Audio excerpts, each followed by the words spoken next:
Here it is, Rick Jesus Perry, the man of the hour, the man that wants to create in the United States the same economic structure than in Texas. The man that hates so much Americans, that want to see them pray all time for draft, to resolve the problem of draft in Texas, while the liberal Vermont practically doesn't have this problem. So if God hates so much the liberals and the government, why we don't have so many problems as Texas has with draft and with its own economy?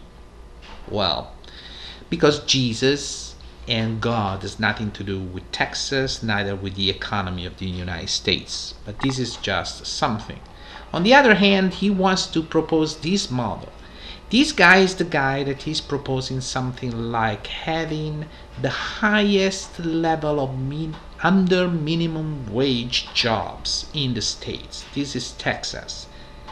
Practically, he is creating in Texas the typical structure of a third world country, in which you have the top people that have tons of money. They are surrounded in their ranches by protection and almost military defense, and the rest of the country is jobs for to starve them. Practically you need to have 2-3 jobs and work 70, 80, 90 hours a week as long as possible, so that you can show that you have so many jobs in your state, which still, with all this freak show, has 8.2 unemployment rate. Great, fantastic, that's Terryland. Furthermore, Texas is at the lowest level of graduation in high school and college. So the education level of Texas is below the average. They are probably 45th or something. And also, just to mention it, 1 out of 2 districts in Texas, they have no nurses, they have no firemen, they have no policemen, and so on. And they are continuing to fire people, because this is the mentality of big government state level. Reduce freedom to gay women and minority and old people and tax them. Big government, huge government, but the federal government, that's the enemy. That's the big one, not theirs, not them. And all these people, they think that they have different point of view, but they are all addressing the same kind of crowd. Like Mitt Romney is denying what he did in the past, and practically he reduced jobs rather than create jobs, which is pretty funny considering the fact that it wasn't that good. Michelle Bachmann, oh please, the crazy woman with the crazy eyes, she is practically the alter ego of Rick Perry. They speak exactly the same language.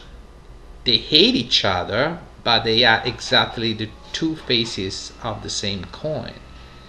Is this the kind of America we really want? Is this the exceptionalism of America we really want, or we are just throwing this garbage into the garbage? Now let's analyze what they are going against, which is Barack Obama. Okay, Barack Obama, this guy, you can love it, you can hate him, it doesn't matter, because practically he did not what he was supposed to do, about what he could do, considering the situation in which we are. It's very interesting that when you ask libertarians, when you ask the Republicans or even independents what they would have done on January 2009 to stop the meltdown in which we were losing 800,000 jobs, and we were having an auto industry that was collapsing, in which we had a total meltdown in the house market, and the Dow Jones that dropped at the historical levels, and the world economy completely collapsing, because we are not in 1930 anymore, in which the economic collapse was mostly American. We are in a totally interconnected world where the American financial company were totally connected with the European banks, with the Japanese banks, with all the Asian banks, and so on. So, if you ask the question what you would have done on January 2009, none of these people come with an answer, but they're extremely good in criticizing Obama. Look at this chart. Just have a look at this chart. What Obama is criminal of? Well, if you look at the chart, he's criminal of just try to compromise with everybody, because otherwise, considering the structure of the Senate and the Congress, nothing would have passed. Considering that we had a Senate in which part of the Democrats, there were blue dogs, and nothing could be done at the healthcare. He wanted to have the public option, but it wasn't possible. So if you want to change the healthcare system, you have to arrive to a compromise. And there were no possibility. Do I love Obama politics? Absolutely not. But not because I don't love Obama politics. It's because Obama politics has the only possible applicable policies in the United States, in a structure that is strongly conservative, in the country that is the country of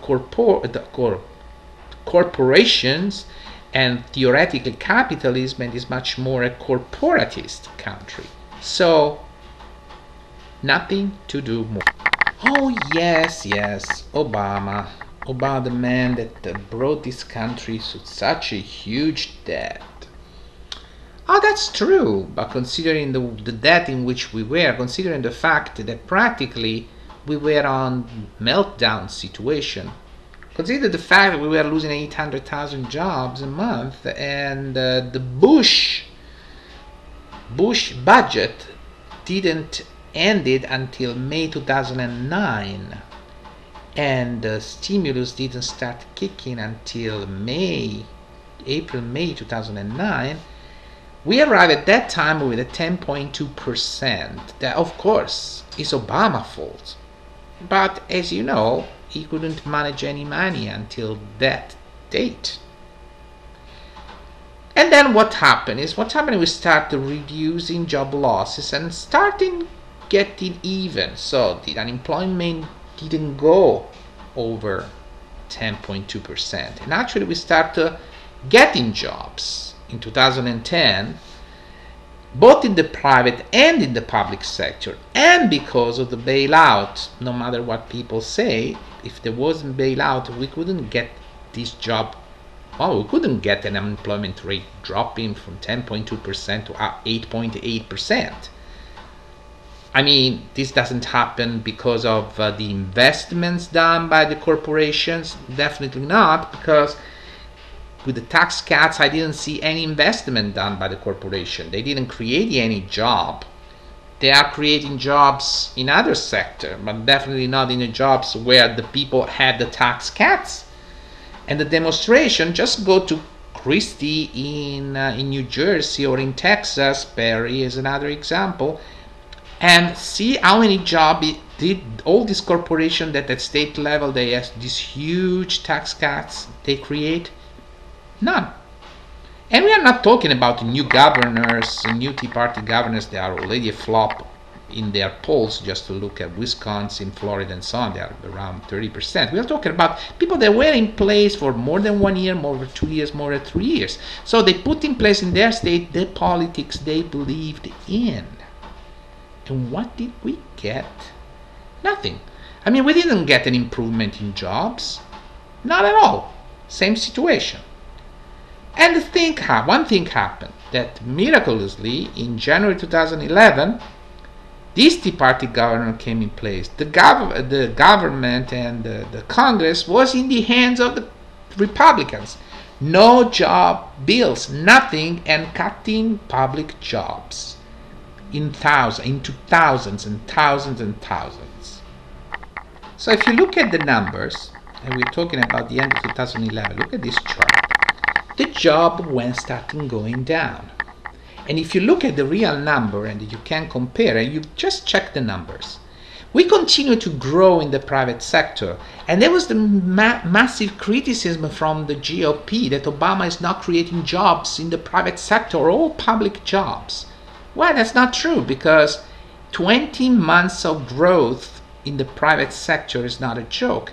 And if you look at these numbers going down in the months after the arrival of the new Congress and the new Tea Party governors, it's because while these private jobs were going up, they were start cutting thousands and thousands of public jobs. You want a demonstration? In June 2011, practically, we had only 18,000 jobs added, which were not private jobs. Private jobs were many, many more. But because they fired so many public personnel, that was the problem. The problem is that at this point, the total of jobs were limited. We arrived at 9.2%.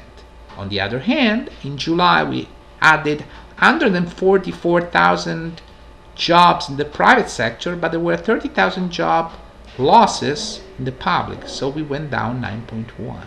That's what this is. That's the truth. And finally, we have the libertarian island. People that say, why don't you look at the Austrian economics? The funny thing is that Austria, as all the other countries like Denmark, Norway, France, Germany, Australia, New Zealand, Canada, and so on, Austria actually is an triple A credit score country. It's very stable, with the low unemployment rate, with the low, not really impacted by the crisis. And they have social service and hybrid society. So they are not using the Austrian economics. There was something that came out from a group of people that just were born in Austria and created the utopia island of libertarianism, where Ron Paul, the Dorothy of the Wizard of Oz, tried to impose the country an idea that never been applied by no one, by anybody else in the world from the economical point of view. So finally, the only example of stable economies right now in this huge crisis are exactly the countries that both Perry, Ron Paul, Mitt Romney, Michelle Bachmann, they continue to trash and trash and trash again. Well, these countries have huge freedom, civil rights and human rights. They have strong economies, big export, a lot of innovation in wind and solar. They have the highest education level, the best healthcare systems. They have a strong middle class, a strong and wealthy country. They are all wealthy. And these are the countries that are the enemies. This is the concept of all these people, Libertarian, Tea Party, and GOP, that they want to abolish the stable ones.